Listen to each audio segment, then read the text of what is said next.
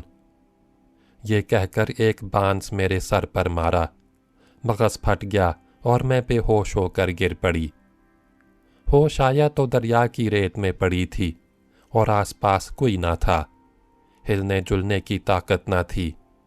ہندو عورتیں جمنا پر نہانے جا رہی تھیں۔ میں نے ان سے ہاتھ جوڑ کر کہا، مجھے شفا خانہ پہنچا دو، میرے چوٹ لگ گئی ہے۔ انہوں نے رحم کھا کے ڈولی منگا دی اور میں شفا خانہ آئی۔ وہاں علاج ہوا اور اچھی ہو کر صدر بازار میں پہنچی۔ وہاں ایک پنجابی کے ہاں روٹی پکانے کی نوکری کر لی۔ غرض اس طرح یہ دن بسر ہوئے۔ پنجابی بھی بہت بد چلن تھا۔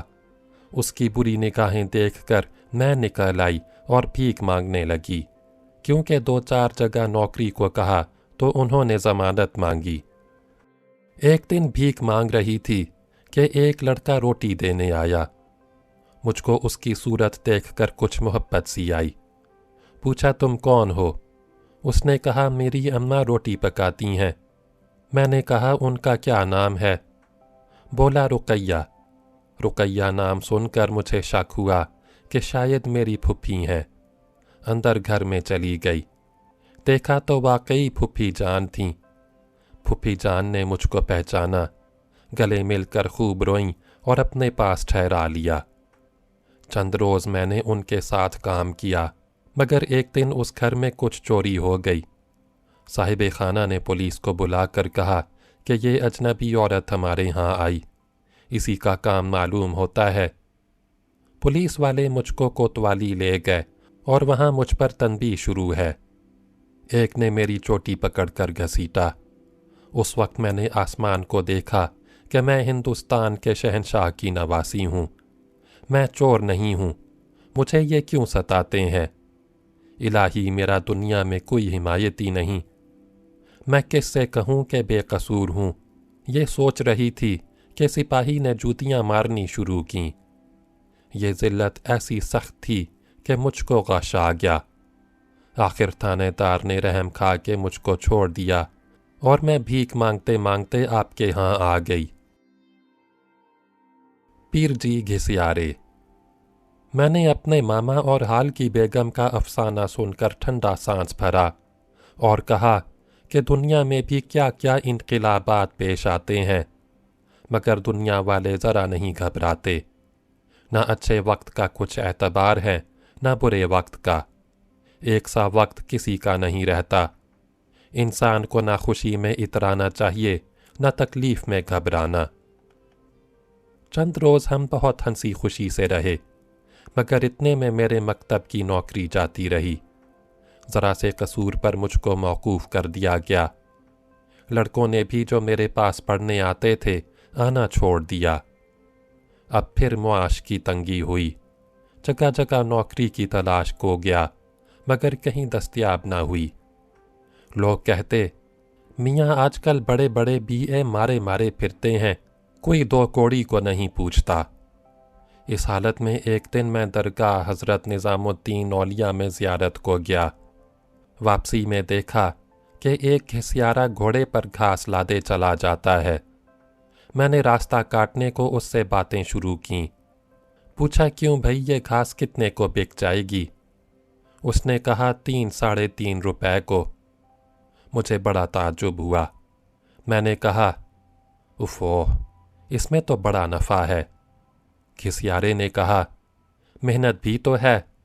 صبح 4 بجے گیا تھا، اب 4 بجے شام تک اتنی جمع ہوئی ہے۔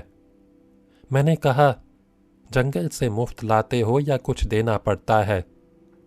اس نے کہا، 40 روپے کا ایک جنگل ٹھیکے پر لیا ہے، وہیں سے لاتا ہوں۔ ایک جنگل 6 مہینے کے لیے کافی ہے۔ ایک رخ سے کھودتا ہوں، دوسرے دن دوسری جانب سے، تیسرے دن اور طرف سے۔ اس طرح یہ پھیر بندھا رہتا ہے کہ جب اول دن کی کھدری زمین کو 8 دن ہو جاتے ہیں تو نئی گھاس پیدا ہو جاتی ہے، اور میرا رزق از سر 9 وہاں سے شروع ہوتا ہے۔ 8 آنا روز گھوڑے کا خرچ ہے، 3 روپے کا مکان ہے، باقی گھر کے کام آتا ہے۔ میں اکیلا ہوں، ایک بیوی ہے، اگر بچے بھی ہوتے تو اتنی محنت نہ ہوتی، کچھ وہ کھوتے کچھ میں، دوپہر سے پہلے گھوڑے کا بوجھ ہو جاتا۔ یہ سن کر میں گھر آیا اور سارا حال بیوی سے کہا۔ اس نے کہا، گھاس کھودنے میں کچھ عیب نہیں، بڑے بڑے بزرگوں نے یہ پیشہ کیا ہے۔ یہ سوچ کر میں نے بیوی کا زیور بیچ کر ایک ٹٹو خریدا، جنگل جا کر ایک زمین ٹھیکے لی، 3 کھرپے خریدے اور بچوں کو لے کر گھاس کھودنے گیا۔ چند روز تو ذرا مشکل رہی مگر پھر عادت ہو گئی۔ اب ہم تینوں باپ بیٹے دوپہر سے پہلے گھوڑا بھر لاتے ہیں اور گھاس کی منڈی میں دکاندار کے ہاتھ جس سے ٹھیکا ہو گیا ہے، کھڑے کھڑے 3 روپے کو گھاس فروخت کر کے گھر آ جاتے ہیں۔ پھر میں مسجد میں جاتا ہوں اور شام تک اللہ اللہ کر کے مگن رہتا ہوں۔ سینکڑوں عورت مرد تعویذ کنڈے کو آتے ہیں اور میں مفت تعویذ تقسیم کرتا ہوں جس میں اللہ اثر دیتا ہے۔ لوگ میرے گھسیاری پیشے سے آگاہ ہیں اور بجائے نفرت کرنے کے سمجھتے ہیں کہ میں کوئی بڑا پہنچا ہوا فقیر ہوں جو اکل حلال کے لیے گھاس کھودتا ہے۔ اس واسطے ان کے دل میں میری بڑی عزت و قدر ہے۔ 75 روپے ماہوار اس پیشے میں ملتے ہیں اور کالج کے BA پاس لوگوں سے میری اچھی گزر جاتی ہے جن کو 25 روپے کی غلامی بھی نصیب نہیں۔